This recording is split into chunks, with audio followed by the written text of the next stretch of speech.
ਕਿਹੜੇ ਨੂੰ? ਸਾਬਕਾ ਉਸਤਾਦ ਨੂੰ ਆਪਣੇ। ਮੈਂ ਹਾਏ ਰੋਜ਼ ਮਿਲਣਾ ਸਾਰਿਆਂ ਐ ਮੁਸਕਰਾਹਟ ਵੇਖੋ ਉਸਤਾਦ ਪੱਪੂ ਭੜੀ ਦਾ ਨਾਮ ਹੋ ਜਿਵੇਂ ਸਾਹਮਣੇ ਆਉਂਦਾ ਨਾ ਤੇ ਇਹਦੀ ਸ਼ਰਮਾਨ ਲੱਗ ਪੈਂਦਾ ਪਤਾ ਨਹੀਂ। ਨਹੀਂ ਭਾਈ ਹੋ ਸਕਦਾ ਮੈਂ ਫਿਰ ਦੁਬਾਰਾ ਸ਼ਗਿਰਦ ਹੋ ਜਾਵਾਂ। ਹਾਏ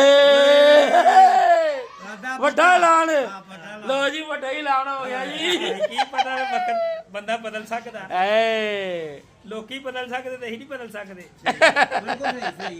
ਬਾਬਾ ਜੀ ਹਾਂਜੀ ਜੀ ਕਹਿਣਾ ਧੀ ਨੂੰ ਤੇ ਸੁਣਾਣਾ ਨੋ ਨੂੰ। ਇਹ ਦੇਖੋ ਹਲੇ ਅਸੀਂ ਗਏ ਨਹੀਂ। ਇਹ ਵੇਖ ਲੋ ਇਹ ਤਾਨੇ ਕਿਹਨੂੰ ਮਾਰ ਰਿਹਾ। ਸਾਨੂੰ ਮਾਰਿਆ ਹੋਰ ਕਿਹਨੂੰ? ਐਸ ਮੈਨੂੰ ਮਾਰ ਰਿਹਾ, ਸਾਨੂੰ ਮਾਰ ਰਿਹਾ। ਉਹ ਭਾਈ ਦੇਖ ਲੈ ਯਾਰ, ਇਹ ਪਹਿਲਾ ਤਾਨਾ ਸਾਨੂੰ ਵੱਡਾ ਵੱਜਿਆ ਸਾਡੇ ਯਾਰ ਵੱਲੋਂ। ਕਹਿੰਦਾ ਜੀ ਲੁਆਣਾ ਹੀ ਪਿਆ। ਯਾਰ ਛੱਡੋ ਉਹਦੀ ਐਸੀ ਤੈਸੀ, ਫਿਰ ਉਹ ਕਿਹੜਾ ਪਿਆ ਬੇ ਨਹੀਂ ਇਹ ਵਾਲਾ ਇਹਦਾ